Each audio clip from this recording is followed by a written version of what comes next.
Focusing on the critical importance of childhood nutrition. Stunting, a condition caused by chronic malnutrition, is a major global health challenge. A substantial percentage of children in the Eastern Cape are suffering from various forms of malnutrition. That's according to the findings of the South African Human Rights Commission, as following its investigation into the state of food security in that province. But to learn more about the impact of nutrition on a child's development and really where we are looking from a data point of view nationally, we are joined by Dr. Chantal Witten from the Division Community Pediatrics at Wits University's Faculty of Health Science. She is, of course, a dietitian. Dr. Chantal Witten, good morning. Thank you so much for joining us. Perhaps paint us a picture, I think, as a way to start, of just how big of a problem we're facing in the country in terms of nutrition, particularly for children, and how bad stunting is. And I also don't want to take it for granted that we assume that people know what stunting actually is. Doctor? Thank you very much, Naledi. And yes, let me first start off by saying stunting is a measure that we use to describe how children are growing. It's a long-term measure, so it tells us how children are doing not only just today or for this month, but actually over their life course. So it's when a child is too short for that child's age. And shortness has directly related to the size of your brain as well. So in young children, if they're growing well and their length is good, then we also know that their brain development is good. And this is why stunting is such a bad indicator for us, if it is showing that children are too short. And unfortunately, in our country, Naledi, our children are too short and they are too fat, meaning that we have a problem both with shortness, as in stunting, but also overweight and obesity in young children. And I'm talking particularly for children under the age of 5 years. And, you know, too short and too big. And I think that's an interesting point, because one of the questions we're asking our viewers today is why we have perhaps a shortage of food in our country, why not everyone has enough to eat. And I think it's something to be said when you said, okay, we do have stunting, which is children that aren't receiving enough nutrition to grow at the pace that they should be. But also you say our children are obese or overweight, which is quite the conundrum, right? How do you have a food scarcity issue and then have children that are seemingly overweight? A very interesting question, and I'm glad you're giving me the opportunity to clarify that. So both of these indicators, if you are too short and you are overweight, we call this malnutrition, meaning a poor state of nutrition. So shortness is too little calories to give you the height measurement.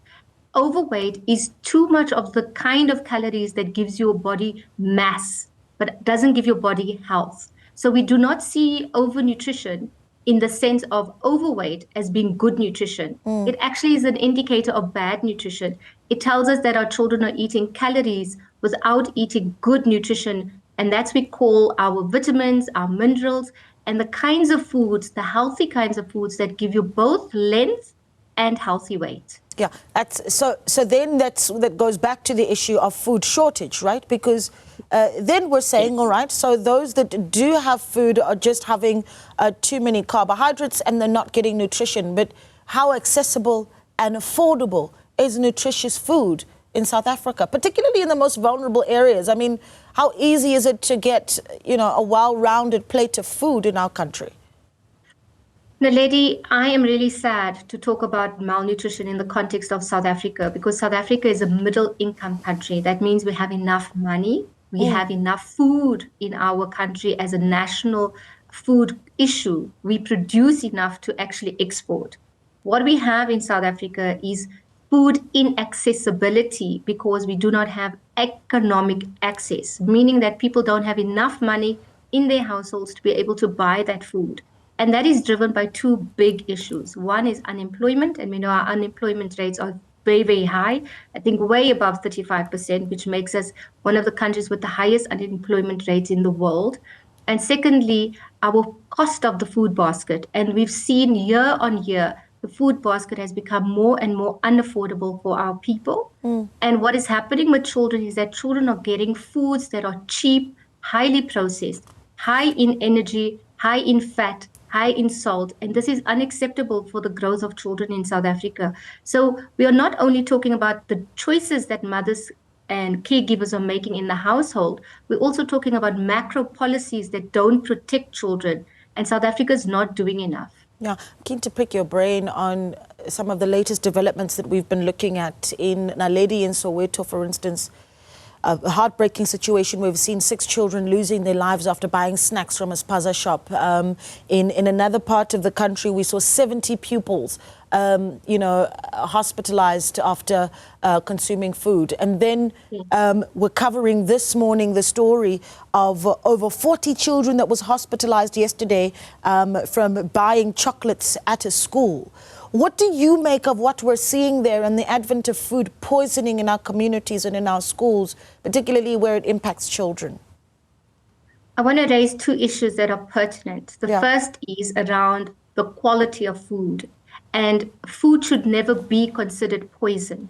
Food is considered poison when it's contaminated. So obviously, as the investigations unfold, we'll begin to understand what was exactly in those products that made them poisonous for the children. But we also know that in households, we can do a lot to protect our food sources. A lot of the poisoning that is happening in young children is when we do not protect our food from contaminants like rat poisoning, like cockroach powders. And these are becoming stored in the same areas in households that don't protect the food and then become vehicles of poisoning. The second one, especially with the matric camp, that had a lot to do with how food is prepared and how food is kept safe. We know that food, especially in this heat, now our temperatures are rising, it's summertime, you make food, you keep it at room temperature, it is a recipe for disaster, and it can be hugely fatal for young children, because young children don't need to consume a lot to be able to be poisoned.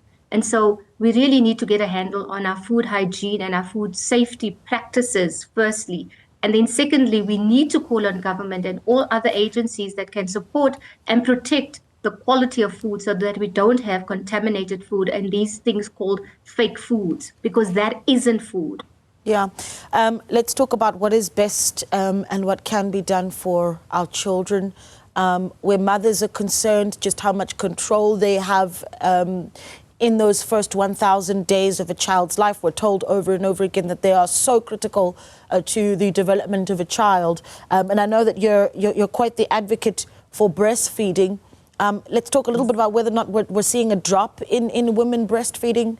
And really what needs to be done then to encourage that. And is there a nutrition, I suppose, even shortfall where breastfeeding is concerned? If mom isn't healthy, then that becomes an issue as well.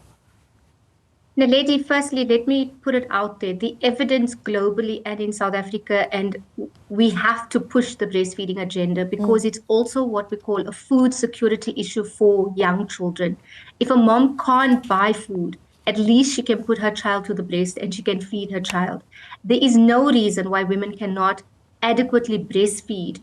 There isn't a reason if you are overweight. There is this idea and there's these social, let me call them misinformation, miscommunication that says, if I'm unhealthy, my breast milk is unhealthy. That is not true. Your body will protect your child by making your breast milk optimal for your child.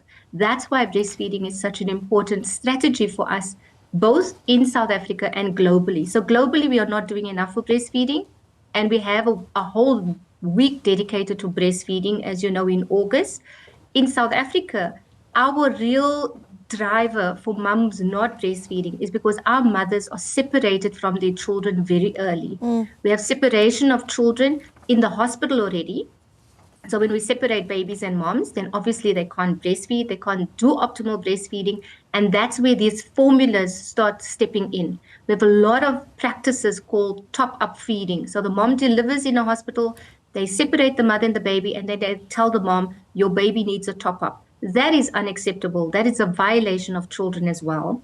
And then secondly, our moms are unemployed. They are constantly looking for work. So you can't be home breastfeeding when you are struggling to put food on the table. Our mothers have other children to look after. So we don't have the protection. We need to start pushing for maternity protection for all mothers, not just mothers that are employed and in formal employment. We have mothers, the majority of our mothers are in informal employment. Yeah. And we still need to protect those mothers. Now, thank you so much, Dr. Chantal Witten there, who's a dietitian in the Division Community Pediatrics, that's in the Faculty of Health Science at Wits University.